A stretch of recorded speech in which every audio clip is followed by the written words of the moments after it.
All right, just keep going. We're in Leviticus, pages 93 and 94.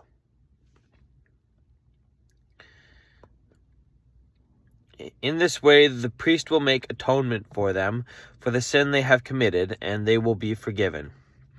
If anyone sins, they do not speak up. If anyone sins because they do not speak up when they hear a public charge to testify regarding something they have seen or learned about, they will be held responsible. Or if anyone unwittingly touches anything ceremonially unclean, whether the carcass of an unclean animal, wild or domestic, or of any unclean creature that moves along the ground, and they are unaware that they have become unclean, but then they come to realize their guilt, or if they touch human uncleanness, anything that would make them unclean, even though they were unaware of it, but then they learn of it and realize their guilt, or if anyone thoughtlessly takes an oath to do anything, whether good or evil in any matter, one might carelessly swear about, even though they are unaware of it, but then they learn of it and realize their guilt. When anyone realizes their guilt in any of these matters, they must confess in what way they have sinned. And as a penalty for the sin they have committed, they must bring to the Lord a female lamb or goat from the flock as a sin offering. The priest shall make atonement for them for their sin. Anyone who cannot afford a lamb is to bring 2 doves or 2 young pigeons to the Lord as a penalty for their sin, one for a sin offering and the other for a burnt offering. They are to bring them to the priest, who shall first offer the one for the sin offering. He is to wring its head from its neck, not dividing it completely, and is to splash some of the blood of the sin offering against the side of the altar. The rest of the blood must be drained out of the base of the altar. It is a sin offering. The priest shall then offer the other as a burnt offering in the prescribed way and make atonement for them for the sin they have committed, and they will be forgiven. If, however, they cannot afford 2 doves or 2 young pigeons, they are to bring as an offering for their sin 1/10 of an ephah of the finest flour for a sin offering.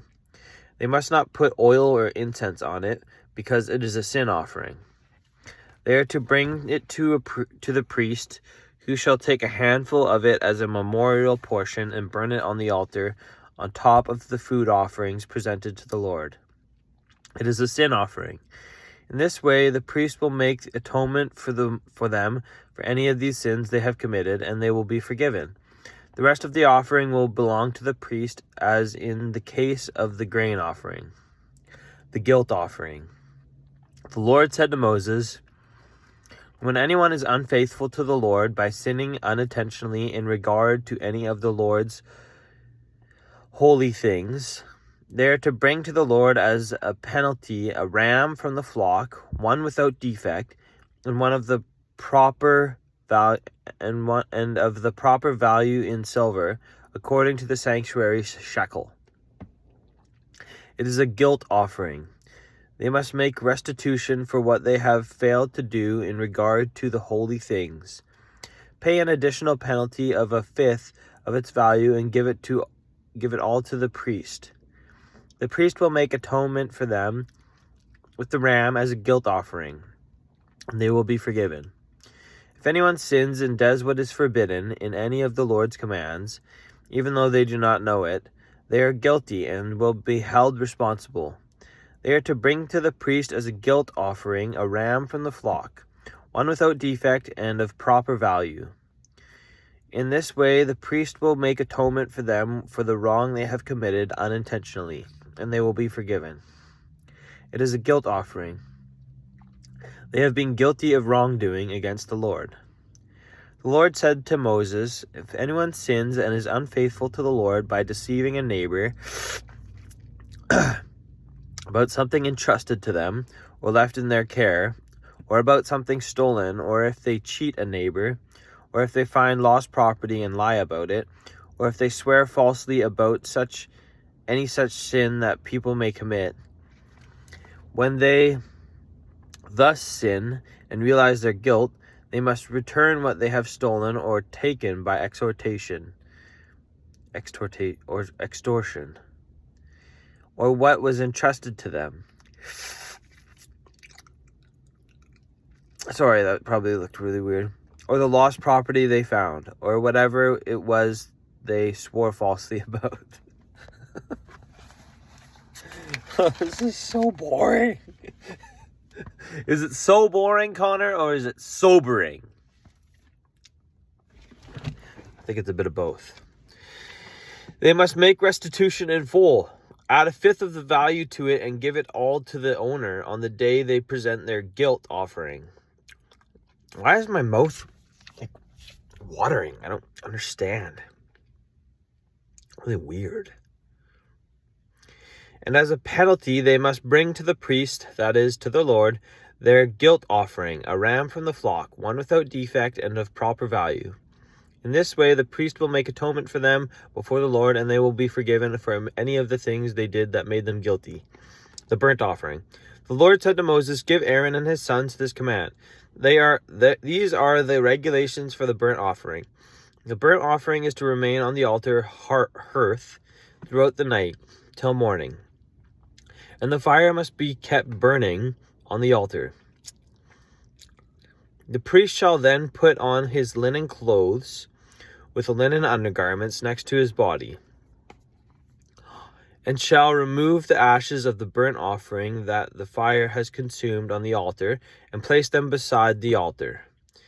Then he is to take off these clothes and put on others, and carry the ashes outside the camp to a place that is ceremonially clean. The fire on the altar must be kept burning. It must not go out. Every morning the priest is to add firewood and arrange the burnt offering on the fire and burn the fat of the fellowship offerings on it. The fire must be kept burning on the altar continuously. It must not go out. The grain offering. These are the regulations for the grain offering. Aaron's sons are to bring it before the Lord in front of the altar. The priest is to take a handful of the finest flour and some olive oil, together with all the incense on the grain offering, and burn the memorial portion on the altar as an aroma, pleasing to the Lord. Aaron and his sons shall eat the rest of it, but is to be eaten without yeast in the sanctuary area. They are to eat it in the courtyard of the tent of meeting.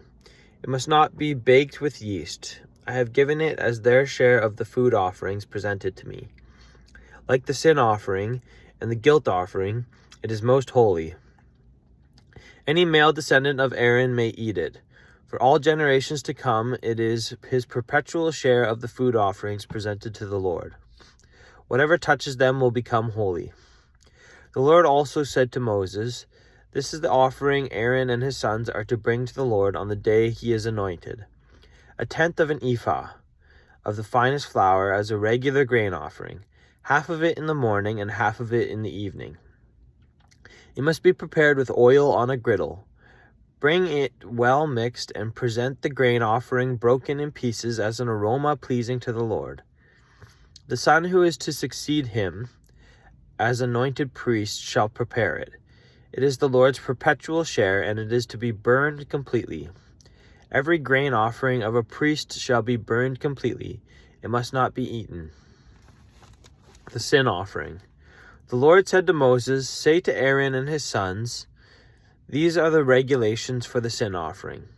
The sin offering is to be slaughtered before the Lord in the place the burnt offering is slaughtered. It is most holy.